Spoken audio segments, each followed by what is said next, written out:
دین سے اور بات آپ کو سمجھانی پڑے تو آپ ان سے جو بات کریں گے آپ ان سے کہیں بھئی پورے عمل پر حدیث پیش کرو، اور ہم بھی پورے عمل پہ حدیثیں پیش کرتے ہیں۔ پورا عمل کیا ہے غیر مقلدین کا؟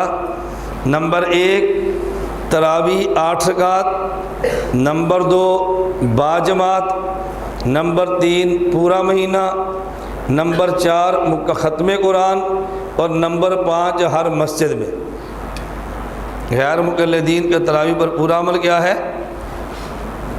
نمبر 1 8 رکعت، نمبر 2 باجماعت، نمبر 3 پورا مہینہ، نمبر 4 پورا قرآن ختم قرآن، اور نمبر 5 ہر مسجد۔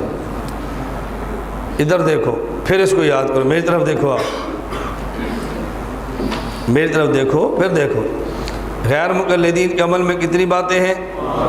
نمبر 1 8 رکعت، نمبر 2 باجماعت، نمبر 3 پورا مہینہ، نمبر 4 ختم قرآن، نمبر 5 ہر مسجد۔ غیر مقلدین سے کہو اپنے پورے عمل پر کوئی حدیث پیش کرو۔ رسول اللہ صلی اللہ علیہ وسلم نے 8 پڑھی ہوں، پورا مہینہ پڑھی ہوں، باجماعت پڑھی ہوں، پورا قرآن ختم کیا ہو، اور مسجد نبی کے علاوہ اور مسجدوں میں بھی پڑھائی ہوں، ہمیں حدیث سنا دو تاکہ ہمیں پتہ چلے کہ تمہارا پوری حدیث پر عمل ہے۔ ہم مکمل دین والے ہیں، تم ادھورے دین والے ہو۔ انہیں کہو بھائی تھوڑا سا دودھ پی لو، یہ پیچھے بیٹھا، پیچھے نہیں بیٹھا، کیسے تسلی سے بیٹھا ہوا ہے کہ کسی کو شک بھی نہ پڑے۔ ہمیں کہتے ہیں نا دودھ پی لو، آنکھ کھول لیتے ہیں، دیکھتے مجھے رہتے ہیں تاکہ مجھے شرم ہے کہ میں نے غلطی کی آپ کو کہہ کر۔ یہ بات میں نے کیوں کی ہے؟ تقریباً 8 سال قبل کی بات ہے، تقریباً لاہور میں نے 20 رکعت تراویح پہ بیان کیا، بیان کے بعد واپس آ گیا تو ایک غیر مقلد لڑکے کا مجھے فون آ گیا، شیخ صاحب السلام علیکم۔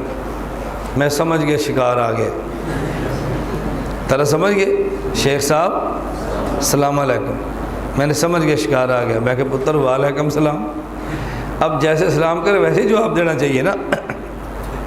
اس نے کہا السلام علیکم، میں نے کہا وعلیکم السلام۔ اب آپ کہیں گے اس نے تو السلام علیکم نہیں کہا، آپ کو تو وعلیکم السلام کہنا چاہیے تھا نا، آپ نے وعلیکم السلام کیوں کہہ دیا؟ میں دفعہ دخل مقدر کرنے لگا ہوں۔ آپ نے کافیہ میں پڑھا ہے کہ لام تعریف ہوتا ہے، پڑھا ہے نا؟ اصل لام تعریف ہے، الف لام نہیں، الف تو لام کی وجہ سے آتا ہے، لام ساکن جو ہے لام تعریف کے لیے ہوتا ہے۔ اس پر پھر کافیہ میں ایک اعتراض ہے کہ حدیث میں رسول اللہ صلی اللہ علیہ وسلم نے میم کو بھی تعریف کے لیے استعمال فرمایا ہے۔ ایک سفر میں تھے، ایک صحابی نے پوچھا امنم برم سیام فم سفری، ان کی زبان میں لکنت تھی اور لام ادا نہیں کر سکتے تھے تو لام کی بجائے میم پڑھتے تھے، تو انہوں نے کیا پوچھا؟ امنم برم سیام فم سفری، اصل لفظ کیا ہے؟ امن البر سیام فی سفری، کیا اللہ کے نبی سفر میں روزہ رکھنا نیکی ہے؟ اصل کیا آتا کہ جہاد کا سفر تھا اور جہاد کے سفر میں بعضوں نے روزہ رکھ لیا اور گرمی کی وجہ سے اس کی تاب نہ لا سکے، اب چلنا مشکل ہو گیا۔ تو جب آدمی جہاد کے سفر میں ہو اور روزہ رکھنے کی وجہ سے سفر متاثر ہو، اب اس وقت میں روزہ رکھنا نیکی ہے یا نہ رکھنا نیکی ہے، یہ بہتر کون سی بات ہے؟ تو صحابی نے پوچھا آمنم برم سیام فم سفر، رسول اللہ صلی اللہ علیہ وسلم فرمایا لیس منم برم سیام فم سفر، تو آپ نے بھی لام کی بجائے میم استعمال کیا۔ صحابی نے پوچھا آمنم برم سیام فم سفر، لفظ کیا تھا؟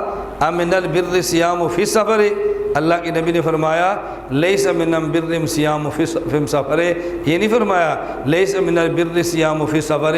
تو جیسے میم اس نے استعمال کی ایسے ہی اللہ کے نبی نے میم استعمال فرما دی۔ اس لیے ہم کہتے ہیں اس کافیے میں قیل و قال جب کرتے ہیں کہ لام تعریف ہوتا ہے، میم تعریف کے لیے ہوتا نہیں ہے۔ رسول اللہ صلی اللہ علیہ وسلم نے اس کی رعایت کے لیے ایسا لفظ فرما دیا تھا۔ شیخ صاحب السلام علیکم، میں نے کہا پتر وعلیکم السلام، اور سمجھ آ گئی آپ کو؟ چلیں شکر ہے۔ میں دفعہ دخل مقدر ساتھ کرتا رہتا ہوں نا کہ آپ یہ نہ کہ استاد کو سلام کرنا بھی نہیں آتا اور 2-3 اور ناراض ہو کے چلے جائیں۔ میں نے کہا ہاں کیا بات ہے؟ تو اس نے کہا جی اسی تو مناظرہ کرنا ہے، ہم نے مناظرہ کرنا ہے۔ میں نے کہا مناظرہ کس بات پہ؟ مجھے کہنے لگا کہ مناظرہ ہم نے کرنا ہے تراویح پر۔ میں نے کہا آپ کا دعویٰ کیا ہے؟ کہتے ہیں 8 رکعت تراویح۔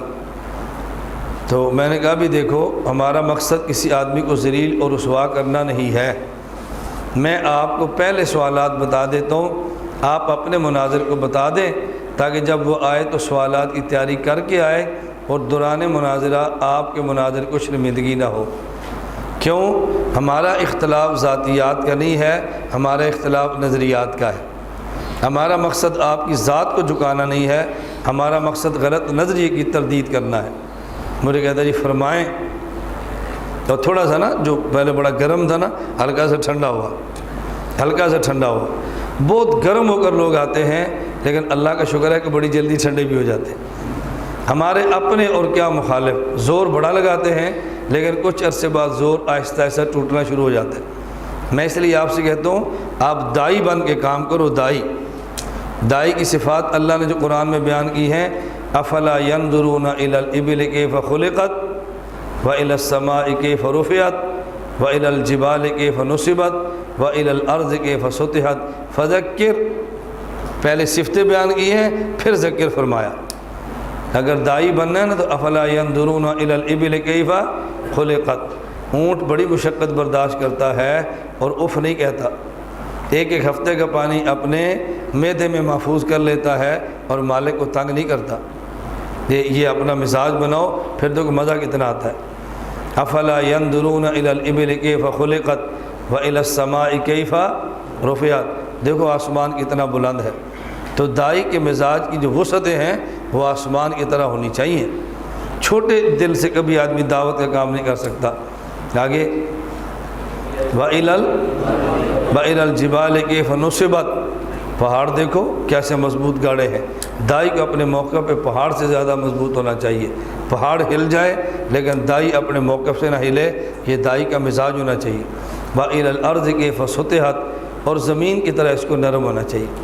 زمین پر کوئی تھوک بھی دے تو چیختی نہیں ہے، زمین پر کوئی پخانہ بھی کرے تو کھپ نہیں ڈالتی، تواضع کی انتہا ہے۔